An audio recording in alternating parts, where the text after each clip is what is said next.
Ahojte, ahojte všetci, krásny piatoček vám prajem, ako sa máte, čo sa chystáte dnes porábať, alebo aké máte plány na víkend. Ak chcete, napíšte do komentára, dajte vedieť. Dneska som sa rozhodla pre takú rýchlu, spontánnu liveku, pretože si všímam, že sa to opakuje. A ja to chcem tak znovu zopakovať pre vás, pre ľudí, ktorí sa s tým možno boria. Pretože veľa ľudí rieši momentálne zmeny vo svojich životoch a stále to pokračuje. A začalo to teda tým obdobím covidu, čo si to tak všímam. A že stále ide tento proces tej zmeny, nejakej tej transformácie. Stále je, že ľudia sú tlačení k nejakým zmenám. Mnohým sa bortia vzťahy, mnohí opúšťajú zamestnanie. Poslednú dobu inak veľa ľudí aj umiera. Je to taká doba, kedy sa deje stále niečo, čo si teda tak všímam a z toho, čo sa mi vlastne aj ľudia otvárajú, ale nie teda o tom som chcela hovoriť, ale chcela som tak nadviazať, pretože mnoho ľudí má stále problém so zmenou a stále ako keby za tým hľadajú niečo komplikované. Že predstavte si slovo zmena a u niektorých ľudí toto slovo zmena mám pocit, že vyvoláva nejakú brutálnu revolúciu, niečo veľmi, veľmi komplikované, veľmi náročné a vôbec dobrať sa k nejakej zmene, ten proces, keď sa tým ľuďom vybaví, tak ich to vydesí, až ich to paralizuje, až nakoniec ostanú stáť zase na tom istom bode a poprípade niektorí ľudia sa stále cyklia v tých svojich pomyselných kolečkách. Častokrát sa to deje vlastne teda vo vzťahoch a stále napríklad sa ma tí ľudia pýtajú tú istú vec dokola, ale ten jeden jediný potrebný krok, ktorý stačí spraviť na to, aby tá zmena vlastne sa stala, neurobia. A ten krok, ktorý sa má stať, je hlavne teda v hlave rozhodnutie, že tú zmenu naozaj chcem. To je ten prvý veľmi podstatný bod na to, aby sme boli schopní teda to konečne urobiť a nielen o tom špiritizovať a teoretizovať. A čo je potrebné k zmene? Potrebné k zmene je úprimnosť. Úprimnosť, priamočiarosť, v podstate veľká jednoduchosť. My ľudia tu tak všetko strašne komplikujeme a sami si to komplikujeme. Ľudia, keby sme sa všetci naučili byť úprimní sami k sebe a začali všetci s týmto, že začneme hovoriť tým veciam, ktoré chceme áno a tým, ktoré nechceme nie, mali by sme po drvivej väčšine problémov. A ďalším problémom je komunikácia. Komunikovať o veciach, ktoré nám nie sú príjemné, pretože častokrát sa máme my ľudia tendenciu vyhýbať veciam, ktoré sú nám nepríjemné, pretože nevieme, ako to tá druhá strana zoberie. Nechceme možno ublížiť tej druhej osobe a tak ďalej. Ale na to, aby sme my hrali v tom živote fair, v tom smere, že chceme mať vysporiadané alebo také zdravé a úprimné vzťahy, je byť úprimný sám k sebe. A začať rozhodnutím, čo ja viem dnes, že od tohto momentu, ktorý teraz žijem, budem hovoriť áno iba tomu, čo vychádza z lásky a tomu, čomu chcem povedať áno. Že nebudem hovoriť áno, keď vnútri cítim, že chcem povedať nie. Že nebudem konať proti sebe, konečne. by ste neverili, že tento krok bráni veľkému percentu ľudí už konečne sa pohnúť a vlastne k tej hlavnej zmene života. Pretože sa ľudia boja, že niekoho stratia. Čo si kto o nich pomyslí? Že keď niekoho odmietnem, tá osoba sa na mňa urazí. Ten človek to nepochopí. Čo si teraz budú o mne mysleť, keď poviem nie, pretože vždy som hovorila, čo ja viem, áno, aj keď som to tak necítila. Čo sa stane? Keď si reálne dáme na misku váh, čo také sa môže stať, je, že konečne sa život váš začne prečisťovať. Pretože ľuďom, ktorým poviete nie, a už dlho ste povedať nie chceli, len zo slušnosti ste hovorili stále áno, nemali ste sa záujem s nimi stretávať, nemali ste sa záujem s nimi nejako vykecávať. O čo vlastne prídete? Vy len získate čas, ktorý ste strácali tým smerom, ktorý vám nič nedával pre seba a môžete tvoriť niečo, čo vás bude baviť. Keď poviete nie človeku, aj ktorého máte radi, ale naučíte sa hovoriť nie, keď to tak necítite, tak skutočne konečne zistíte, že či ten človek má vás naozaj rád a rešpektuje vás, aj vaše hranice, aj vaše pocity, vaše potreby, keď vy to nemáte ako vlastne inak zistiť, na čom vlastne tie vzťahy aj v tom vašom okolí stoja. Pretože ak nestoja na nejakom rešpekte, na nejakej úcte, tolerancii, tak skúste sa len opýtať sami seba, že na čo sú vám takéto vzťahy.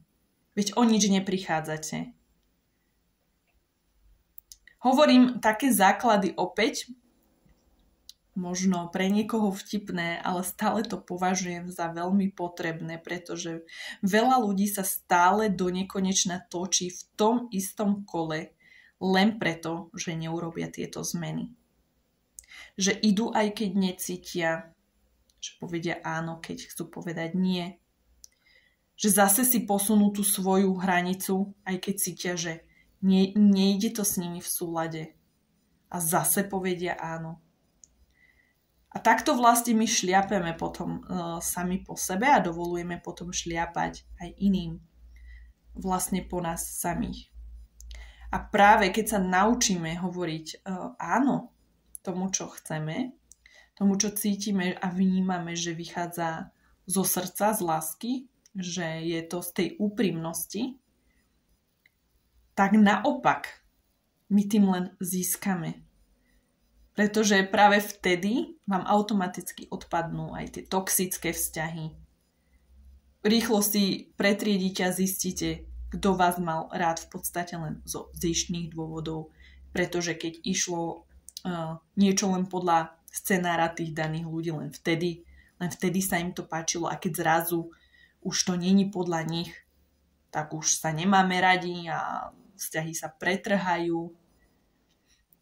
Čiže vám takáto zmena môže jedine pomôcť.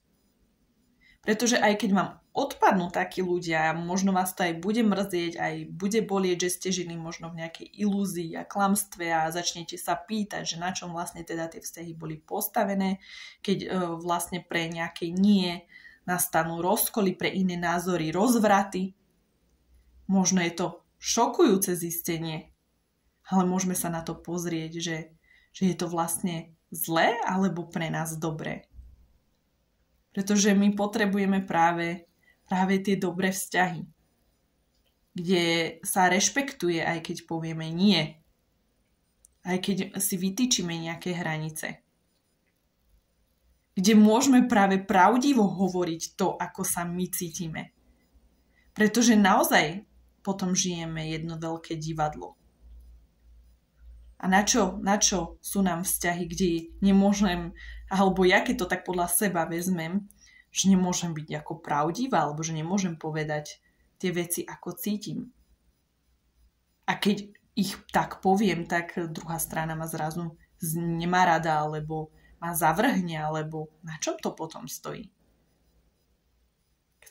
Ako potom sa nemôžeme čudovať a chcieť nejaké zmeny a robiť nejaké revolúcie, pokiaľ sami si nespravíme tú revolúciu v sebe. Aj ten poriadok v sebe, čo chceme, čo nechceme. Kým sa konečne vlastne nezačneme počúvať, čo vlastne chceme a kam nás to ťahá. Potom žijeme naozaj neustále také naháňanie sa za niečím, plníme očakávania iných, potreby iných a my sa potom čudujeme, šťastie ako si neprichádza. Potom častokrát títo ľudia majú problém aj so závisťou a zavidia iným ľuďom, že sú šťastní a označujú ich za sebeckých práve preto, že oni nekonajú podľa očakávania iných ľudí. Ale to nemá so sebectvom nič spoločné, pretože častokrát sú sebci tí ľudia, ktorí sa urážajú na to, keď my nežijeme tak, ako si oni predstavujú, že my by sme podľa nich žiť mali. A kto má vlastne právo určovať to, čo má koho byť zmyslom života?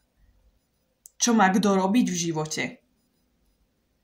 Koľko má kto zarábať, ako má kto vyzerať, kto má s kým chodiť, ako by mal vyzerať, aký by mal byť, kto to kedy určil. A v tom vidím ja osobne tú pýchu, že mnoho ľudí si myslí, že má ten patent na niečí život, ale pritom častokrát má svoj život v rozvrate a sám je nešťastný. Keď mňa sa niekto opýta, alebo mi povie, že ja mám teda budúci rok 30 rokov, dlhšie sa mi to nestalo, ale stalo sa mi to, že či neplánujem napríklad deti, či neplánujem rodinu. Stalo sa mi to pred mesiacom. Nebudem menovať tú osobu. Chcem to len použiť ako príklad a zo mňa vtedy len tak vybehlo, že veď ja ani neviem, či sa dožijem zajtrajška. A ako ja môžem plánovať takéto veci, že riešim prítomnosť. Ja sa teším z toho, čo mám tu a teraz. Ja neviem, čo bude zajtra. A kto to máme isté? A mňa toto naozaj netrápi. Pretože viem, že čo má byť moje, bude. A ja mám veľa snov, veľa iných túžob. Mňa život baví, mňa naplňa. Ja mám veľa vzťahov. A toto je posledné, čo riešim. Ani ma to netrápi. A ani si neprídem menej hodnotný človek. Ani si neprídem nejaká divná, pretože iní už, čo ja viem, majú rodiny, ale to je ich cesta. Každý má tú svoju cestu. Niekoho baví žiť pre rodinu, niekoho baví tvoriť. Ja nevylúčujem nič, že sa môže stať. Ale ja na ničom nelipnem, že sa musí stať na to, aby som ja bola šťastná. Pretože ja mám, jediné, čo mám, je to tu a teraz. A každý deň mám niečo, na čo sa teším. A neprídem si ukrátená. A prestala som mať absolútne čas na to strácať čas. A rozhodla som sa, že sa budem tešiť z každého dňa. A ja úplne chápem. A v podstate aj mi je ľúto ľudí, možno ktorí majú tie túžby a nenaplňajú sa im. Ale to vôbec není o tom. Ľudia, každý jeden človek si myslím, že prešiel obdobím, že túžil po niečom, čo vlastne nemá. To sú tie životné paradoxy. Jednoducho niekto má nádherný vzťah a tí ľudia napríklad nemôžu mať deti. Niekto vlastne chcel veľmi deti, narodilo sa mu postihnuté dieťa. A teraz je to ich cesta vlastne spracovávania tohto celého. Kto vlastne kedy určil, že koho život má ako vyzerať a koho má akože čo naplňať? A to je to, čo sa vlastne nám stalo. Čo sa nám stalo vlastne za pliagu, ktorú keď si každý jeden človek neodblokuje sám a keď nezistí konečne, že len mimo týchto presvedčení spoločenských, nejakých rebríčkov, hodnotení, úspechov akože pomyselných, že nevystúpi a prestane, a kým neprestane odvíjať akože konečne od týchto vecí, že čo zvonku my akože dosahujeme, alebo kde sme akože zaradení, kým neprestane odvíjať od tohto svoju hodnotu, tak tento človek je stratený. A my máme každý jeden človek hodnotu. Aj náš zmysel života, pretože našim zmyslom života je život sám o sebe. Nemusíš urobiť absolútne nič preto, aby si mal hodnotu. A pokiaľ si toto neuvedomíš, tak budeš stratený, stratená. Pretože spoločnosť alebo ten okolitý svet furt vymyslí nejakú ilúziu, ktorú toto musíš mať, aby si bola šťastnejšia. Ten prístroj musíš používať, aby si bola krajšia. Tú novinku si musíš kúpiť, pretože bez nej neprežiješ. Vy musíte prekuknúť len toto divadlo, ktoré je tu na nás hrané, predstierané, aby sme sa z toho zbláznili. A tie veci sú fajn a ja sa poteším z tých vecí. A ja sa poteším, keď budem mať nádherný vzťah. A ja sa poteším z nejakej hmotnej veci. Ale viem, že moje šťastie nie je závislé od toho, či ja to aktuálne mám alebo nemám. Pretože moje šťastie je produktom môjho vnútorného stavu. A za ten jediný som ja zodpovedná. A z tohto stavu ja potom môžem vytvárať niečo pekné. Ale ak budem v nedostatkových emóciách, že sa nebudem cítiť dosť, že mám už teraz dosť, tak budem vytvárať také vzťahy zo strachu, pretože som zúfala, alebo ja si zmyslím, že teraz proste som sa rozhodla, že chcem mať napríklad deti, tak je mi to jedno a budem to mať s hocikým a hociak. Ja nemyslím si, že toto je cesta k šťastiu. Z môjho pohľadu je šťastie príjmať ten život naozaj taký, aký je. Z nejakého dôvodu to niekto má tak, niekto inak. A už konečne prestať podľa toho hodnotiť ľudí. Mne osobne je to úprimne jedno, kto si o niečo myslí. Myslíte si, čo chcete. Každý má právo si myslieť, čo chce. Ale ja nikdy nebudem žiť život podľa toho, aby som na niekoho zapôsobila, aby niekto bol s mojím životom spokojný. Pretože pokiaľ ja nebudem sama spokojná s mojím životom, tak nebude spokojný nikto okolo mňa. Takže chcela som to tak trochu odľahčiť. Na záver som sa rozfilozofovala na 18 minút. Chcela som týmto celým aj tými príkladmi len poukázať na ten point pod tým povrchom ľudia. My máme hodnotu bez ohľadu na to, či máme 1 000 000 na účte, alebo zrovna mínus. Jasné, že nikto nechceme byť bezdomovci. Ale v tom uvedomovaní si našej hodnoty je ten kľúč, ale nie tej falošnej hodnoty. Na základe tej falošnej alebo tej ilúzie, prestíže. To pominie, všetko pominie raz. My to musíme mať ukotvené tu vnútri. Inak sme stratení ľudia. Takže majte ešte krásny piatok. A niekedy na budúce sa vám opäť zase prihovorím. Ahojte.